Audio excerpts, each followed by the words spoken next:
Is it not an injustice caused to Karnataka? That is why we are agitating. That is why we are agitating.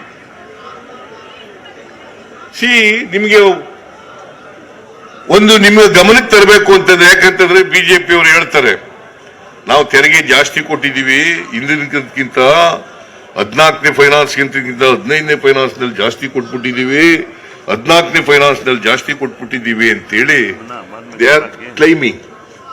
ಆದ್ರೆ ಅವತ್ತು ಗಾತ್ರ ಎಷ್ಟಿತ್ತು, budget ಗಾತ್ರ ಎಷ್ಟಿತ್ತು, ಇವತ್ತೆಷ್ಟಿದೆ ಅನ್ನೋದು ಹೇಳಲ್ಲ. ನಿಮಗೆ ಇಲ್ಲಿದೆ ಬಿಡಿ. ನಿಮಗೆ 2017-18ರಲ್ಲಿ ಕೇಂದ್ರ ಸರ್ಕಾರದ ಬಜೆಟ್ ಗಾತ್ರ 17-18ರಲ್ಲಿ ಕೇಂದ್ರ ಸರ್ಕಾರದ the size of the budget of the government of India is 21,46,735 crores. ಎಷ್ಟು? 21,46,235. ಅವತ್ತು ಎಷ್ಟು ನಮಗೆ ಬರ್ತಿತ್ತು ಅಂತಂದ್ರೆ, ಟ್ಯಾಕ್ಸ್ ನಮ್ಮ ಶೇರು ಎಷ್ಟಿತ್ತು ಅಂತಂದ್ರೆ 31,908 ಕೋಟಿ. ಎಷ್ಟು? 31,900 ಕೋಟಿ. ಸೆಂಟ್ರಲಿ ಸ್ಪಾನ್ಸರ್ಡ್ ಸ್ಕೀಮ್ಸ್ ಅಂತ ಇರ್ತವೆ, ಅದರಲ್ಲಿ ನಮ್ಮ ಷೇರು ಇರ್ತದೆ, ಕೇಂದ್ರ ಸರ್ಕಾರದ ಷೇರು ಇರ್ತದೆ. ಸೆಂಟ್ರಲ್ ಶೇರ್ ಈಗ ಇಂದಿರಾ ಆವಾಸ್ ಮನೆಗಳು ಅಂತ ಇದೆ. ಆ ಇಂದಿರಾ ಆವಾಸ್ ಮನೆಗಳಲ್ಲಿ ಕೇಂದ್ರ ಸರ್ಕಾರ ದುಡ್ಡು ಕೊಡ್ತದೆ, ಆದ್ರೆ ಹೆಸರು ಮಾತ್ರ ಪ್ರಧಾನಮಂತ್ರಿ ಆವಾಸ್ ಯೋಜನಾ. ಆದ್ರೆ ಕೊಡೋದು 1,20,000. ನಾವು 1,20,000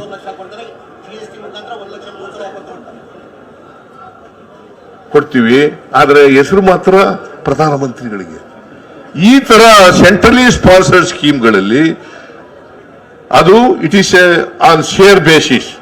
ಗವರ್ಮೆಂಟ್ ಶೇರ್ ಇರ್ತದೆ, ಗವರ್ಮೆಂಟ್ ಆಫ್ ಕರ್ನಾಟಕ ಶೇರ್ ಇರ್ತದೆ, ಗವರ್ಮೆಂಟ್ ಆಫ್ ಇಂಡಿಯಾ ಶೇರ್ ಇರ್ತದೆ. ಅದ್ರ ಮೂಲಕ ನಮಗೆ ಬರ್ತಕ್ಕಂಥ ಹಣ 16,082 ಕೋಟಿ. 17-18ರಲ್ಲಿ ನಾವು ಪಡ್ಕೊಂಡಂತ ಒಟ್ಟು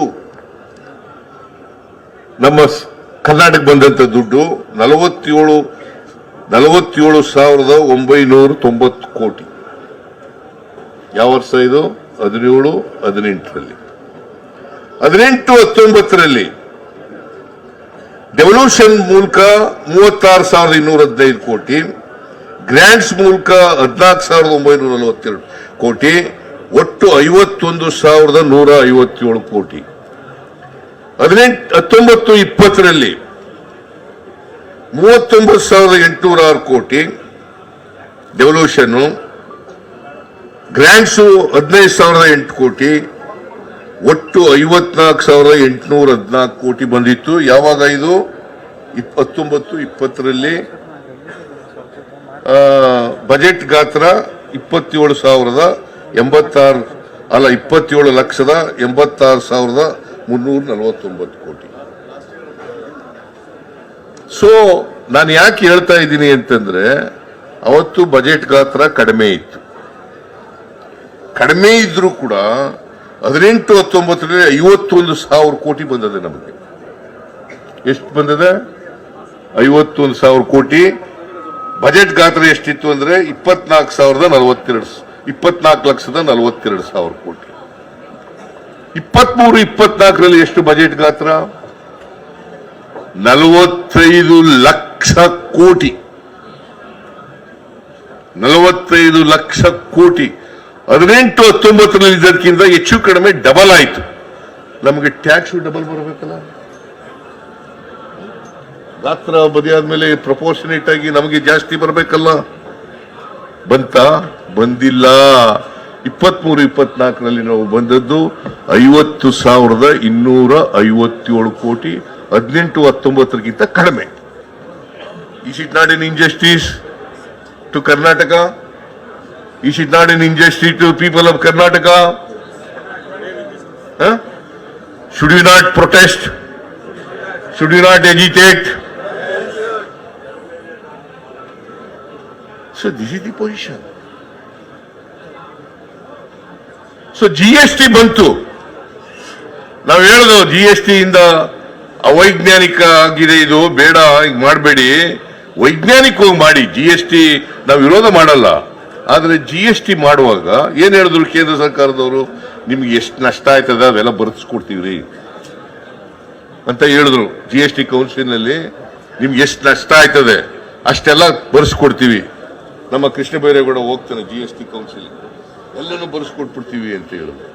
ನಮಗೆ ಅವತ್ತು 15% ಟ್ಯಾಕ್ಸ್ ಗ್ರೋತ್ ಇತ್ತು. ಟ್ಯಾಕ್ಸ್ ಗ್ರೋತ್ 15%, ಅದು ನ್ಯಾಷನಲ್ ಅವರೇಜ್ 14%ಗೆ ಅಂತ ಹೇಳಿದ್ರು. 14% ಕೊಡ್ತೀವಿ ನಿಮ್ಗೆ ಅಂತ ಹೇಳಿದ್ರು, ಒಪ್ಕೊಂಡು. 14% ಕೊಡ್ತೀವಿ ಅಂತಂದ್ರು, ಒಪ್ಕೊಂಡು. 5 ವರ್ಷ ಕೊಟ್ಟರು. 2022 ಜೂನ್ಗೆ ನಿಲ್ಲಿಸ್ಬಿಟ್ರು. ಜೂನ್ 2022ನೇ ಇಸ್ವಿಗೆ ಕಾಂಪನ್ಸೇಷನ್ ಕೊಡೋದು ನಿಲ್ಲಿಸ್ಬಿಟ್ರು. ಈಗ 22, 23, 24 ಎರಡೇ ವರ್ಷದಲ್ಲಿ ಆ ಕಾಂಪನ್ಸೇಷನ್ ಕೊಡ್ತಿದ್ರಲ್ಲ, ತೆರಿಗೆ ನಮಗೆ ನಷ್ಟ ಆಯ್ತಲ್ಲ, ಅದರಿಂದ ಮೋರ್ ದೆನ್ 59,000 crores ನಷ್ಟ ಆಯ್ತು. ಎಷ್ಟು ನಷ್ಟ ಆಯ್ತು?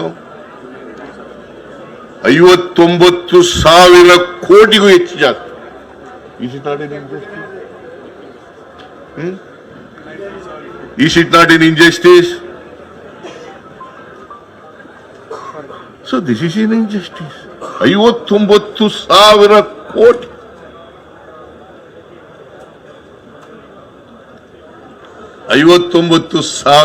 ಕೋಟಿ ಕಡಿಮೆ ಆಯ್ತು. ಸೊ ಈಗ ಪರಿಹಾರ ಕೊಡ್ತಾ ಇಲ್ಲ, ನಮಗೆ ಕೇಂದ್ರ ಸರ್ಕಾರದಿಂದ ಪರಿಹಾರ ಕೊಡ್ತಾ ಇಲ್ಲ, ನಿಲ್ಲಿಸ್ಬಿಟ್ರು. 15% ಇದ್ದದ್ದು ಈಗ ಟ್ಯಾಕ್ಸ್ ಗ್ರೋತ್ ನಮಗೆ GST ಆದ್ಮೇಲೆ 9% ಬಂದ್ಬಿಟ್ಟಿದೆ. ಟ್ಯಾಕ್ಸ್ ಗ್ರೋತ್ 9%, GST ಆದ್ಮೇಲೆ 9 ಗ್ರೋತ್ ಆಗಿದೆ. ನಮಗೆ GST ಇಂದ ನಷ್ಟ ಆಗಿದೆಯೇ ಹೊರತು ಅವರೇನು ರಾಜ್ಯಗಳಿಗೆ ತೆರಿಗೆ ಜಾಸ್ತಿ ಬರ್ತದೆ ಅಂತ ಹೇಳಿದ್ರು, ಅದು ಸುಳ್ಳಾಯಿತು. ರಾಜ್ಯಗಳಿಗೆ ಜಾಸ್ತಿ ಬರ್ತದೆ ಅಂತ ಹೇಳಿದ್ರಲ್ಲ ಕೇಂದ್ರ ಸರ್ಕಾರ, ಅದು ಸುಳ್ಳಾಯಿತು. ನಮಗೆ ನಷ್ಟ ಆಯಿತು.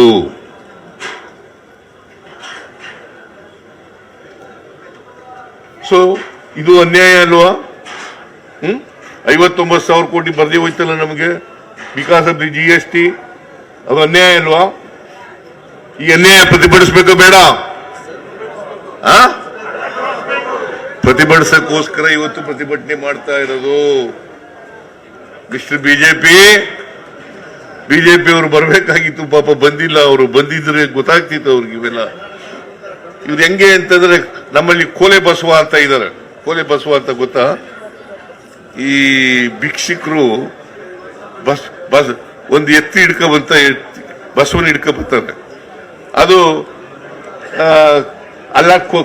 ತಲೆ ಕುಣಿಸುವಂದ್ರೆ ತಲೆ ಹಿಂಗ ಅನ್ಸುತ್ತೆ, ತಲೆ ಅಲ್ಲಾಡ್ಸೋದು ಹಿಂಗೆಲ್ಲ ಅನ್ಸುತ್ತೆ.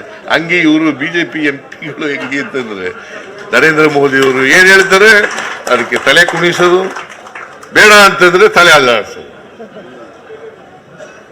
ಇದು ಇವ್ರು ಮಾಡ್ತಾ ಇರೋದು. ಬಿಜೆಪಿ MLA ಇವತ್ತು ಒಂದು ದಿನ ಇವತ್ತಿನವರೆಗೆ ಬಾಯಿ ಬಿಡ್ಲಿಲ್ವಲ್ರಿ.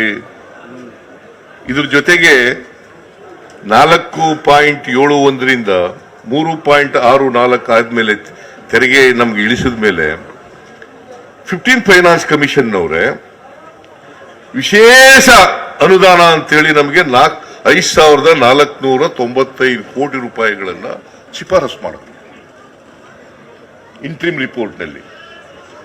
ಯಾವಾಗ ಅದು ಮಾಡಿದ್ದು? 2021ರಲ್ಲಿ ಶಿಫಾರಸು ಮಾಡೋರು. ನಾನು ಅನೇಕ ಸಾರಿ ಅಸೆಂಬ್ಲಿನಲ್ಲಿ ಕಂಠ ಶೋಷಣೆ ಮಾಡ್ಕೊಂಡೆ. ಕೇಳ್ರಿ ಹೋಗಿ ಮಿಸ್ಟರ್ ಯಡಿಯೂರಪ್ಪ, ಕೇಳ್ರಿ ಹೋಗಿ ಮಿಸ್ಟರ್ ಯಡಿಯೂರಪ್ಪ, ಪತ್ರ ಬರೀರಿ, ನಿರ್ಮಲಾ ಸೀತಾರಾಮನ್ ಹತ್ರ ಕೂತ್ಕೊಳ್ರಿ, ನರೇಂದ್ರ ಮೋದಿ ಅವರ ಹತ್ರ ಕೂತ್ಕೊಳ್ರಿ, ಹೋಗಿ ಎಂಪಿಗಳೆಲ್ಲ ಹೋಗಿ ಕೂತ್ಕೊಳ್ರಿ. 5,495 ಕೋಟಿ is not A small amount, it's not A small amount. ಅವರಿಗೆ ಮನವರಿಕೆಯಾಗಿ ಕೊಟ್ಟಿದ್ದಂಥದ್ದು ವಿಶೇಷ ಗ್ರಾಂಟ್ಸ್ ಅನ್ನ. ಅದ್ರ ಜೊತೆಗೆ ಅವ್ರ ರಿಪೋರ್ಟ್ ನಲ್ಲಿ 15 ಫೈನಾನ್ಸ್ ಕಮಿಷನ್ ರಿಪೋರ್ಟ್ ನಲ್ಲಿ 3,000 ಕೋಟಿ ಪೆರಿಫೆರಲ್ ರಿಂಗ್ ರೋಡ್ ಮಾಡ್ಲಿಕ್ಕೆ ಅಂತ ಹೇಳಿದ್ರು, ಕೊಡ್ತೀವಿ ಅಂತ ಹೇಳಿದ್ರು. ಎಷ್ಟು? 3,000 ಕೋಟಿ ಪೆರಿಫೆರಲ್ ರಿಂಗ್ ರೋಡ್ ಕೊಡ್ತೀವಿ ಅಂತ ಹೇಳಿದ್ರು. ಅದ್ರ ಜೊತೆಗೆ ವಾಟರ್ ಬಾಡೀಸ್ ಡೆವಲಪ್ಮೆಂಟ್ಗಳಿಗೆ ಅದಕ್ಕೆ 3,000 ಕೋಟಿ ಕೊಡ್ತೀವಿ ಅಂತಂದ್ರು. ಒಟ್ಟು 6,000 ಕೊಡ್ತೀವಿ ಅಂತಂದ್ರು. 6,000 plus special grants 5,495, both put together 11,495 ಕೋಟಿ.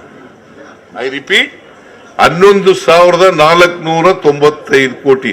ನಾನು ಯಾಕೆ ಇದನ್ನ ರಿಪೀಟ್ ಅಂತ ಹೇಳ್ತಾ ಇದ್ದೀನಿ ಅಂತಂದ್ರೆ, ನಿನ್ನೆ ಶ್ರೀಮತಿ ಯಾರು ನಮ್ಮ ಹಣಕಾಸಿನ ಮಂತ್ರಿ ನಿರ್ಮಲಾ ಸೀತಾರಾಮನ್ ಅವ್ರು ಏನ್ ಹೇಳಿದ್ದಾರೆ ಅಂದ್ರೆ, 15 finance commission is a independent organisation, autonomous organisation, we do not want to interfere. ಹಾಗಾದ್ರೆ ಅಮ್ಮ ನೀನು 11,495 ಕೋಟಿ ರೂಪಾಯಿನ ಕೊಡ್ಲಿಲ್ವಲ್ಲ, ಯಾಕ ತಾಯಿ? ಇಂಟರ್ಫಿಯರ್ ಆಗದೆ ಹೋದ್ರೆ ಕೊಡ್ಬೇಕಾಗಿತ್ತಲ್ಲ. ಇಂಟರ್ಫಿಯರ್ ಆಗಲ್ಲ, it is an autonomous organisation, ನಾನು ಇಂಟರ್ಫಿಯರ್ ಆಗಲ್ಲ. ಯಾಕೆ ಸುಳ್ಳು ಹೇಳ್ತೀಯ ತಾಯಿ ಪಾರ್ಲಿಮೆಂಟ್ ನಲ್ಲಿ? 11,495 ಕೋಟಿ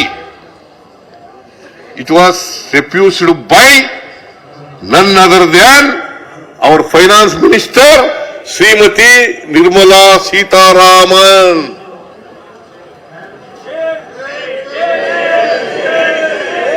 ಇಲ್ಲಿ ಪಾರ್ಲಿಮೆಂಟ್ ನಲ್ಲಿ ಹೇಳೋದು, I do not want to interfere since it is an autonomous body.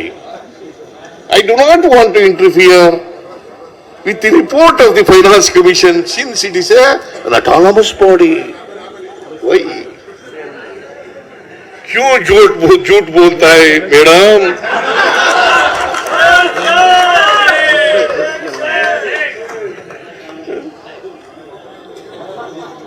क्यों झूठ बोलता है?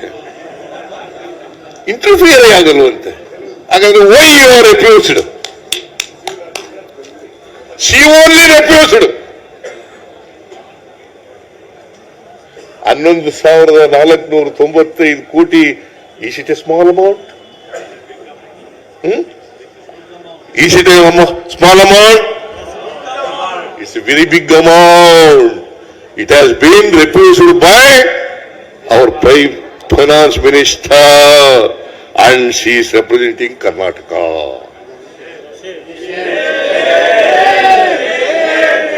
She is representing Karnataka. Which state she is representing? In Rajya Sabha? ಯಾಕ್ರಿ ಸುಳ್ಳು ಹೇಳ್ತೀರಿ?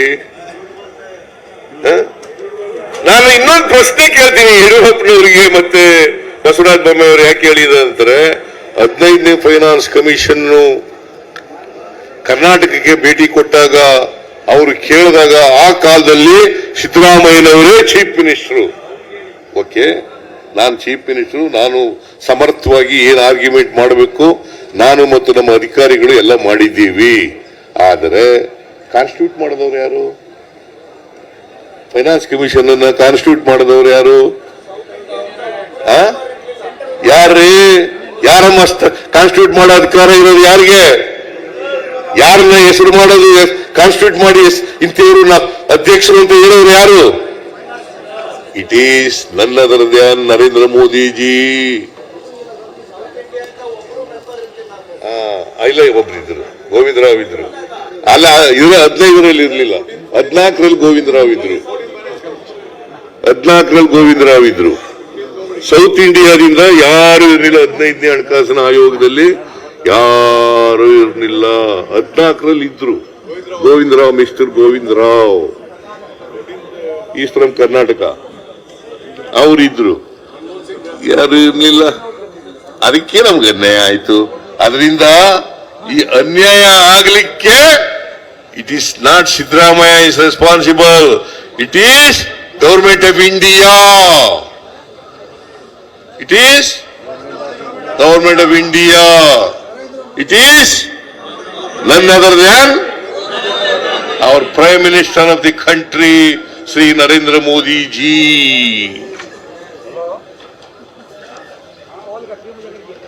ಅಲ್ವಾ? ಸತ್ಯ ಗೊತ್ತಾಗಬೇಕಲ್ಲ. ನೀವೆಷ್ಟೇ ಅಸತ್ಯವನ್ನ ಹೇಳಿದ್ರೂ ಕೂಡ ಸತ್ಯವನ್ನ ಮುಚ್ಚಾಕ್ಲಿಕ್ಕೆ ಸಾಧ್ಯ ಇಲ್ಲ. Mister Yediyurappa, mister Basavaraj Bommai,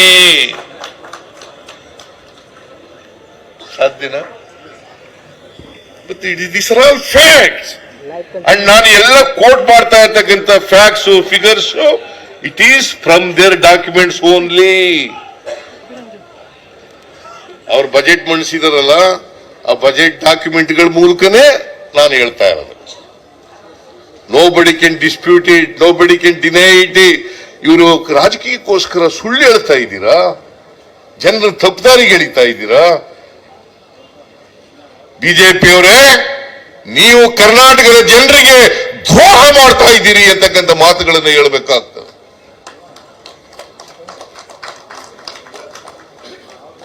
BJP ಸರ್ಕಾರ ನಮಗೆ ಮಲ್ತಾಯಿ ಧೋರಣೆಯನ್ನು ಮಾಡ್ತಾ ಇದೆ. ಇವರೆಲ್ಲ ಎಂಪಿಗಳು, ಮಿನಿಸ್ಟ್ರಿಗಳು, ಬಿಜೆಪಿ ಲೀಡರ್ಗಳು ಎಲ್ಲರೂ ಕೂಡ ಕರ್ನಾಟಕದ ಜನರಿಗೆ ದ್ರೋಹ ಮಾಡ್ತಾ ಇದ್ದಾರೆ.